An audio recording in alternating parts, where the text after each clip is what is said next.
Good morning students.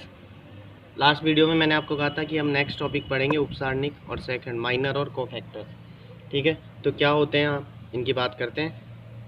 Minus को हम capital M से शो करते हैं और सेकंड को कैपिटल ए से। कुछ बुक में इसको ए से, इसको एफ से, इस तरह से भी शो कर रखे हैं, तो वो तो शो करना तो किसी से भी अपन शो कर सकते हैं, उसमें कोई मैटर नहीं करता है। ठीक है, तो अपन उपसारणिक की बात करते हैं। इसको एक मैट्रिक्स लेके हम समझते हैं। एक मैट्रिक्स लिया अपन ने 1 -2 3 4 0 -1 2 -3 और 4। ठीक है, इसका अपन ने बना दिया डिटरमिनेंट सारणिक।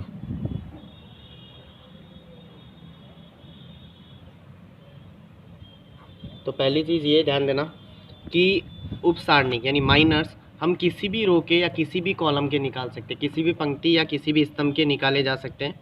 ठीक है, तो जैसे फर्स्ट रो के और फर्स्ट कॉलम की निकाल के मैं आपको बता दूंगा। तो फर्स्ट कॉलम की रो के निकालने हो R1 के। ठीक है, तो आपको पता है ये 11 होता है, ये 12 होता है, ये 13, A11 A12 A13 A11 A12 A13, इसी तरह से लिखते हैं अपन। तो इसको लिखेंगे अपन कैपिटल M11 से, माइनर यानी उपसारणिक कैपिटल M11 से। तो लिखना कैसे है कि इससे ये जो रो निकल रही है और ये जो कॉलम निकल रहा है इसको हटा दो, आप ये 4 लिख दो यहाँ पर, 0 -3 -1 और 4। ठीक है, फिर फर्स्ट रो की लिख रहे हैं अपन, तो कैपिटल M12 आएगा। आप ये 12 नंबर का ये रहा। तो इस एलिमेंट से निकलने वाली रो और कॉलम को हटा दीजिए आप।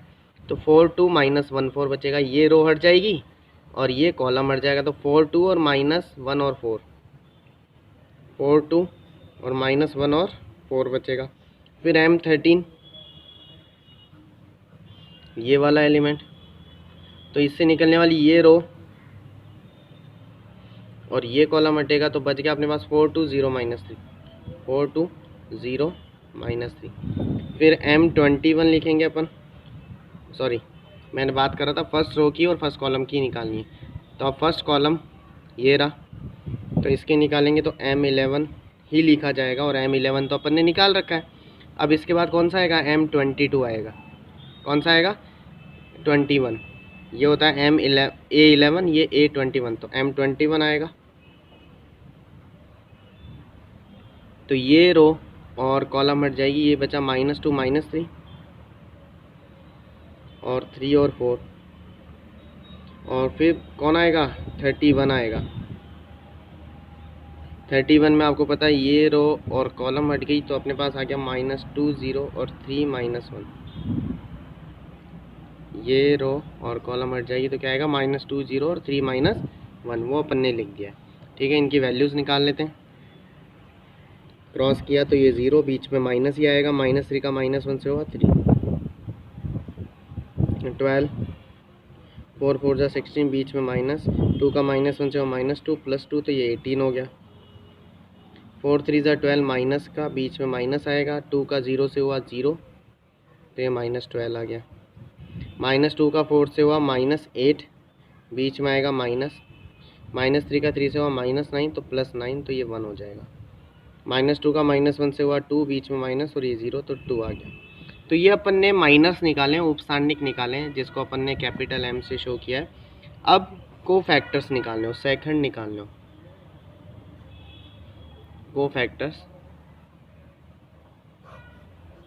ठीक है, तो कैसे निकालते हैं ध्यान देना कि जैसे फर्स्ट रो की निकालने हो तो कैपिटल A से शो करेंगे, यानी कैपिटल A11। कैपिटल A11 उतना ही होगा जितना M11 है। अब माइनस में तो ना तो हमने एलिमेंट लिखा, ना प्लस माइनस साइन लगाया बाहर। सेकंड में को फैक्टर्स में आपको एलिमेंट तो नहीं लिखना है बाहर, लेकिन प्लस माइनस साइन जरूर यूज़ करना है, और वही प्लस माइनस उसी तरह से यूज़ करना है जैसे ऑड इवन का अपन ने बात की थी, सम और विषम की। तो देखो 1 और 1 2 होता है, 2 हो गया इवन यानी सम, तो प्लस ही लगेगा आगे। तो जितना M11 है वो है -3, तो -3 लिखेंगे। अगर माइनस लिखता तो ये माइनस माइनस प्लस हो जाता। फिर A12 M12 के इक्वल, लेकिन 1 और 2 3 ऑड नंबर है, विषम है, तो माइनस आ जाएगा। अब M12 है 18, तो ये -18 हो गया। इसी तरह से A13 M13 के इक्वल हो जाएगा, 3 और 1 4 इवन है प्लस ही रहेगा, तो M13 हो गया -12। अब जैसे M21 निकाला तो A21 इक्वल्स टू M21, लेकिन 2 और 1 3 ऑड हो गया, विषम हो गया तो माइनस आ गया। M21 है 1 तो माइनस है तो -1। तो ये कोफैक्टर्स हुए, सेकंड हुए।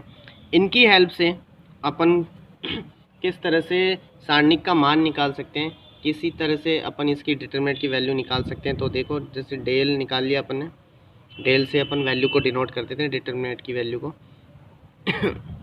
तो जैसे हमने फर्स्ट रो के कोफैक्टर्स निकाले ना, तो फर्स्ट रो का element A11 into first row का cofactor A11 plus A12 into A12 plus A13 into A13।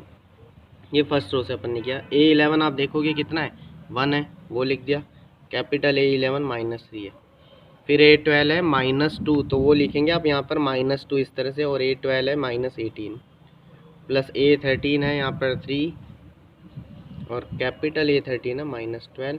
इसको सॉल्व करोगे आप तो वैल्यू आ जाएगी। ठीक है, आप ये चीज़ ध्यान में रखना कि किसी भी रो के या किसी भी कॉलम के एलिमेंट और कोफैक्टर्स निकाल कर, सेकंड निकाल कर आप वैल्यू निकालोगे तो वो सेम ही आनी है। ठीक है, तो इस तरह से ये बात हुई माइनर की और कोफैक्टर्स की। ये चैप्टर 5th में भी काम में आएंगे, तो आप इनकी प्रैक्टिस करना कि किस तरह से माइनर और कोफैक्टर्स निकाल सकते हैं। सीधी सी बात आप इतना माइंड में रखें कि ये छोटा डिटरमिनेंट होता है, छोटा सारणिक होता है। बस इतना ध्यान रखिए कि उपसारणिक में उस पर प्लस माइनस नहीं लगाते, बात इसमें लगाते हैं सेकंड में। ठीक है, अब नेक्स्ट अपन स्टार्ट करें प्रॉपर्टी ऑफ डिटरमिनेंट। देखिए प्रॉपर्टी ऑफ डिटरमिनेंट में ये क्वेश्चंस में यूज़ होंगी प्रॉपर्टीज़। ठीक है, सिर्फ आप हम जब यूज़ करेंगे क्वेश्चंस में तो हम सिर्फ इतना ही लिखेंगे बाई प्रॉपर्टीज़, गुणधर्मों से। ठीक है, तो फर्स्ट है ये डिटरमिनेंट लिखा मैंने 11 12 13 21 22 23 31 32 33। मैंने क्या किया, इसका ट्रांसपोर्ट किया। तो जब हम ट्रांसपोर्ट करते हैं, जो अपन मैट्रिक्स में पढ़ चुके हैं, ट्रांसपोर्ट, परिवर्त, सममित, विषम, सममित, सिमेट्रिक, स्क्यू सिमेट्रिक में, कि जब किसी भी डिटरमिनेंट का ट्रांसपोर्ट करते हैं, यानी रो को कॉलम और कॉलम को रो, पंक्तियों को स्तंभ और स्तंभों को पंक्तियां बनाते थे, तो उसके साइन में कोई चेंज नहीं होता। तो यही किया अपन ने, इस रो को कॉलम में चेंज किया, इस रो को कॉलम में चेंज किया, इस रो को कॉलम में चेंज किया। तो देखो हम यहाँ कोई साइन चेंज नहीं होगा। इससे जी 5 आएगा आंसर, तो इससे भी 5 आएगा, इससे 10 आएगा तो इससे भी 10 आएगा। सेकंड प्रॉपर्टी वही डिटरमिनेंट लिया। अब सेकंड प्रॉपर्टी क्या है कि किसी भी एक रो को आपस में चेंज करते हैं, किन्हीं भी दो रो को या दो कॉलम को, तो डिटरमिनेंट का साइन चेंज हो जाता है। जैसे मैंने फर्स्ट रो को और सेकंड रो को चेंज किया तो बाहर माइनस आ गया, ये सेकंड रो ऊपर चली गई, देख रहे हैं आप 21 22 23, और फर्स्ट रो नीचे आ गई, माइनस आ गया। तो मैंने लिखा ऑपरेशन है ये ऑपरेशन कहलाता है संक्रिया, जो हम यूज़ करेंगे क्वेश्चंस में। R1 replace to R2। अब अगर R2 को R3 से कर दिया तो फिर माइनस आएगा, तो माइनस माइनस प्लस हो गया। फिर थर्ड प्रॉपर्टी है, इसमें मैंने क्या लिखा है कि ये भी रो A11 A12 A13 है, और ये वाली रो भी A11 A12 A13 है। ठीक है, तो बहुत इंपॉर्टेंट प्रॉपर्टी है कि किसी भी डिटरमिनेंट की कोई भी दो रो या कॉलम सेम हो जाते हैं तो उस डिटरमिनेंट की वैल्यू क्या हो जाती है, 0। तो ये दो रो सेम है, आप लिख सकते हैं साइड में R1 इक्वल्स टू R2, इसलिए इसकी वैल्यू 0 हो गई। फोर्थ प्रॉपर्टी,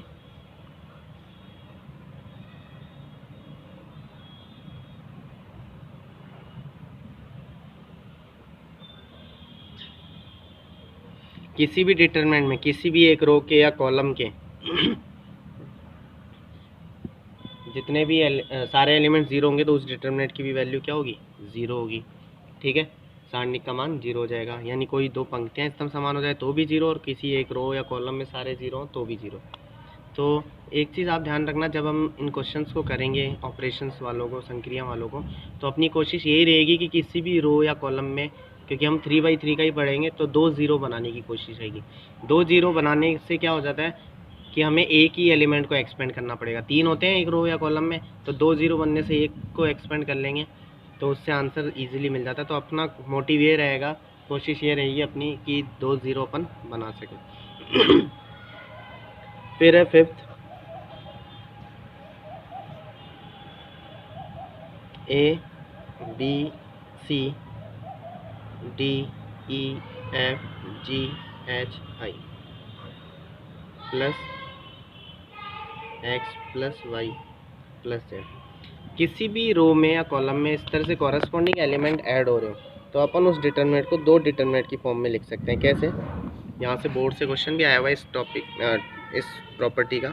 तो देखिए कैसे लिखेंगे, ये A D G B E H C F I plus, अब ये ए बी सी नहीं लिखेंगे, एक्स वाई जेड लिखेंगे, एक्स वाई जेड, तो D E F G H I. ठीक है, तो प्लस के लिए इस तरह से हम लिख सकते हैं। ठीक है, तो इस चीज़ का भी आप ध्यान रखें। नेक्स्ट करते हैं property.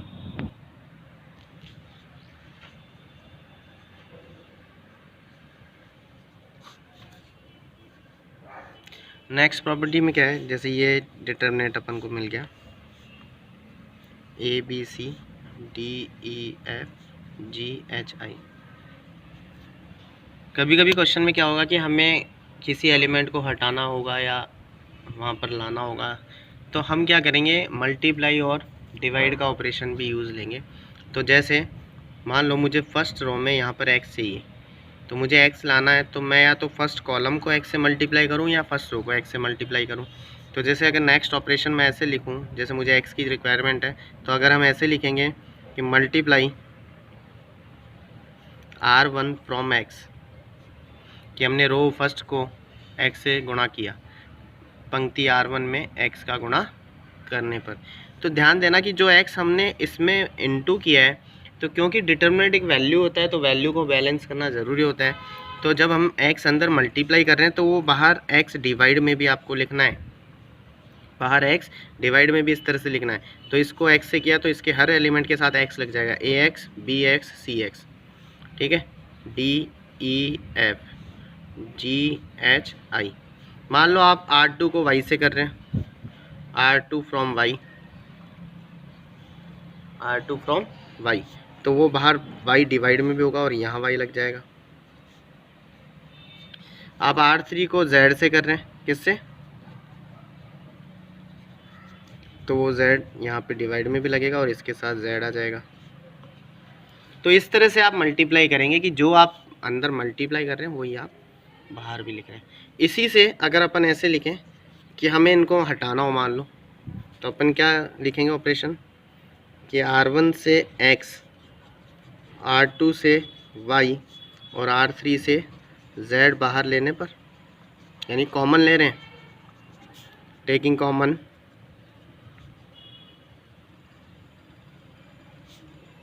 x from R1 y from R2 z from R3। तो कॉमन आया x y z आ गया, R1 से x, R2 से y, R3 से z, और नीचे x y z चल ही रहा है। तो ये a b c बच गया क्योंकि x तो बाहर आ गया, ये d e f बच गया क्योंकि y बाहर आ गया, और ये g h i बच गया, ये कैंसिल हो गया, वापस वही आ गया। तो इस तरह से हमें मल्टीप्लाई डिवाइड करने की भी ज़रूरत पड़ेगी। तो ये कुछ प्रॉपर्टीज़ हैं, इनको आप ध्यान में रखें। कल से अपन क्वेश्चंस स्टार्ट करेंगे 4.2 के, जो बहुत ज़्यादा इंपॉर्टेंट है, 100% वहाँ से क्वेश्चन आएगा। आज की वीडियो में इतना ही है, कल अपन करते हैं क्वेश्चन स्टार्ट। ठीक है, लेंथी क्वेश्चन है तो एक वीडियो में मोस्टली 3 क्वेश्चन ही हो पाएंगे, तो वो अपन कल से स्टार्ट करेंगे। Thank you.